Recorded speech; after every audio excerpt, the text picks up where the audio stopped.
Welcome to Relish Books. Today I am doing a review of Dombey and Son by Charles Dickens. This is one of the books on my 2024 book list, and I just finished it last night. I wanted to finish it before the end of January, so I just made it. I'm just going to talk about it a little bit, and what I thought about it, and how I feel like it compares to some of his other novels.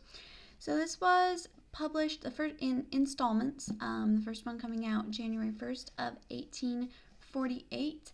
It is Dickens' seventh novel, I believe, in his 14 or 15 novels that he wrote. And I feel like the order of his novels is really interesting to look at, especially like thinking about quality and where this one falls. Dickens didn't necessarily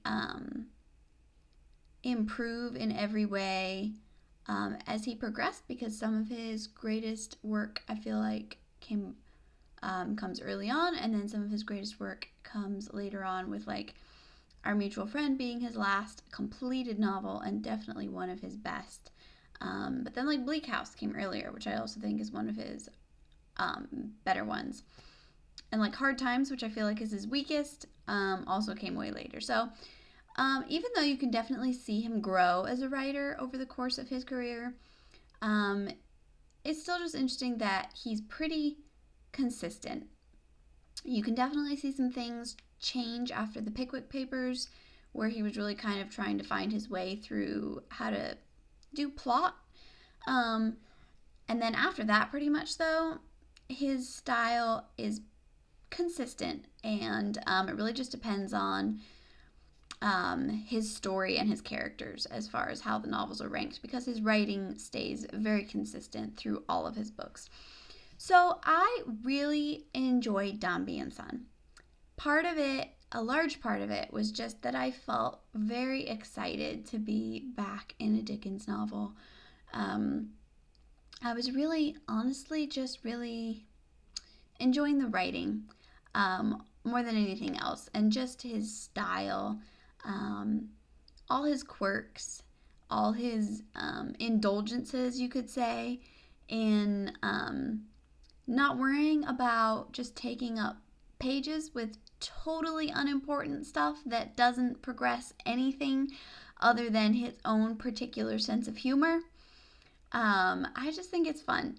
He is an author who was great and very much knew of his greatness, and felt that he could like break any writing rules there might be to do whatever he wanted. Like, he'll just take pages to talk when he thinks that his character's dialogue is funny.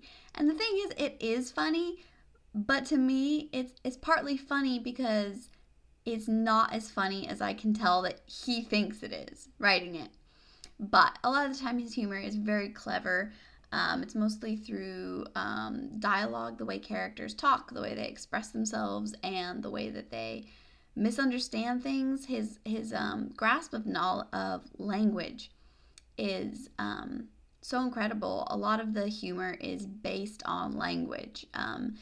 Dialect, or characters not understanding certain words and thinking they mean other things. That's where most of his humor is honestly based, is in this wordplay and language of characters. You see that consistently through his books, that's largely where all of the humor in the books lays. So I really enjoyed it, but as far as the story, it was not one of my favorites. I wouldn't rank it near the top of the Dickens novels that I've read. None of the characters, it has a large cast like all Dickens novels do. None of them really stood out to me, and none of them really were endearing in the way that a lot of Dickens characters are. There were a couple people who kind of came close and reminded me of other Dickens characters who I really loved, but they didn't quite live up to that standard themselves. I do think that the basic irony of the plot is really good. I'm going to try not to do any spoilers, or at least any big ones. I think it's fine to say that the biggest surprise early on for me was obviously the book's called Dombey and Son, and it's about Mr. Dombey, and he has this house, he has this family name, his business is Dombey and Son, and his greatest goal in life is just his business and to pass his business on and to pass on his name. And so you start it, and there's immediately the opening with Dombey and his newly born son. And just as a side note, that opening paragraph is one of the best examples of Dickens writing that I have ever seen. If you want a taste of what Dickens writing is like, what his humor is like, what his grasp of language and wordplay is like, just read the first paragraph of Dombey and Son. And if you enjoy that, you will enjoy Dickens as an author. But so we open with Dombey and Son, and I naturally assume that the book is going to be about the relationship between the father and the son. And, Mr. Dombey's a very cold, proud, hard man who only cares about money and business. And I thought that was kind of going to be the whole thing. I figured maybe his son was going to grow up and not want to go into business with him, and that was going to be the main plot point or something like that. But the irony of the story is that it's not about Dombey and his son. The whole book is about Dombey and his daughter, who he doesn't care about because she's not a boy. And so the plot is, there's a lot of characters, but the two main characters are Dombey and his daughter Florence. And just their very separate lives. Dombey always felt uncomfortable around her. At first, he just in her early life, he just didn't ever think of her or notice her at all. And then as the time goes on and things change, this distance widens and widens until he comes to hate her.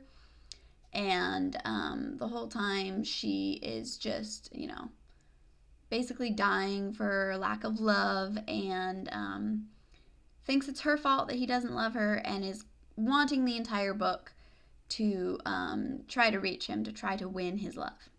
So that's kind of the whole plot of the book. And while the characters are good in a lot of ways, Dombey is a good character as far as characters go, I'm not a big fan of Florence. She's one of those Dickens angel characters where it's I feel if you want me to care more about this character, I need to see more humanity in them. She's just held up as perfect. She's not super smart. She doesn't understand a lot of things, but, she isn't, it's because she just didn't have many people around her growing up. But as far as her intentions and her heart, she is this pure angel of goodness. And I get that. Dickens really liked doing characters like that. And, there's this contrast between her perfection and purity and all the evils of the world. But she just doesn't ring true to me as a character that way. And I don't connect with her or really care about her. I'm not saying she needs to go and do a bunch of bad stuff, but if there was even moments where she was angry or had a moment's bitterness about her life, or being upset at her father, or any of these very natural things, I would be more drawn to her as a character. But she never has a moment's anger. She never has a moment's frustration. She's only good and sweet and pure all the time.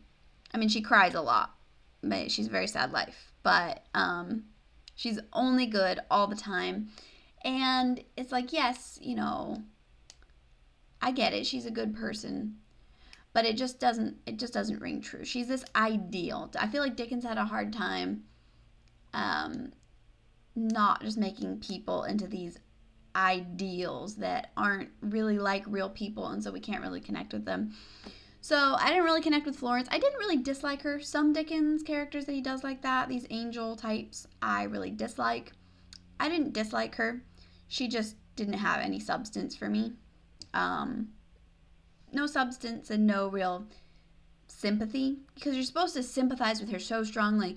And that's something that I feel like Dickens has a problem with. He inserts himself a lot in those situations. Like, this girl has this miserable life, and he will insert himself as the author and really feel all this pity for her in his writing.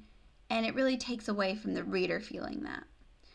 Because as the writer, he's like putting himself in there and being like, oh, it's so sad, this poor girl, blah, blah, blah, blah. And he's like, it's like he's pitying her for us instead of letting us do it ourselves.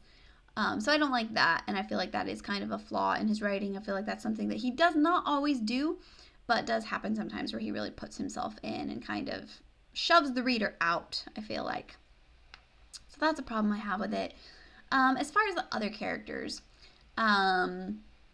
I feel like the villain of this book, who at first you kind of assume is just Mr. Dombey himself, but that's not really the case. The true villain of the book is his manager, Mr. Carker, which is introduced, and you realize that fairly quickly. And I really enjoyed him as a villain because I wish he had had more development. He's really not developed much at all. But he is a good villain because he is very collected. He's very calm and collected. He's very smart and he's good at everything. And he's not just one of those wild, violent people that are sometimes like the Dickens villains. He's not like he's not one of the corrupt lawyers. He's just this, this manager man who sees his opportunity to rise up in the house of Dombey and Son and really take advantage of Dombey's vanity and pride to insert himself. But I can't really describe it exactly. You'd have to read it. But he's a very intimidating villain in a lot of ways. You really feel kind of frightened of him. You feel his influence and you feel helpless as he's like drawing all these people into the net of his power and control. You feel that helplessness. And I think he was kind of a unique villain for Dickens, and so I enjoyed that. He was good. Some of like Florence's friends that she makes and become like some of the main characters were fine. Again, I didn't really connect to any of them. I didn't really have the strong feelings for those people that similar characters to them in other books I did have strong feelings for. So overall, definitely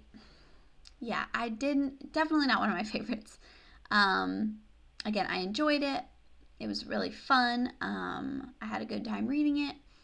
But as far as like Dickens novels that I would recommend, it's not high on the list, I don't think. And I will just say, again, hopefully without giving anything away, I felt like the ending, while it surprised me, some of the ways that things turned out surprised me. A lot of the things that turned out, you can see coming from a long way away. There's a lot of things. Most of the things that happen at the end of the book are not surprising. There's stuff that have been led up to. I felt like everything got wrapped up very neatly, though. And this sometimes happens in Dickens books and sometimes not. And while I enjoy like a tidy ending, I think everybody does, it was a little too neat and tidy for me. I was like, I didn't buy it. It didn't feel realistic. It was just like, okay, this fits here and this fits here and this fits here. The big thing that people talk about like with the Dickens novel is that all the threads running through the book that are disconnected and how they all connect at the end. And sometimes it can just be too much. It's like, okay, every single thing is connected now. And it feels like the last couple chapters are him just being like, this is how this turned out, and this is how this turned out, and this is how this turned out. And it just doesn't feel realistic. And it kind of spoils it. It kind of spoils what satisfaction you would have had, like from a somewhat happy ending or like a bittersweet ending. But when everything's just so neat and tidy, it's just kind of like, okay, all this struggle and drama, and then we just come to this. So I didn't really like the end. I liked that it surprised me, I guess, in a couple of points, but overall it was just a little too neat, a little too pat. Yeah. that's what I thought of Dombey and Son. Again, I did really enjoy it, but that's just because I love Dickens' writing. And so, if you're looking for places to start with Dickens novels, I would not start there. Um, and yeah, I'm trying to decide what to read next. I think it's probably going to be A Connecticut Yankee in King Arthur's Court. So I will keep you posted about that. And thanks for watching. Bye.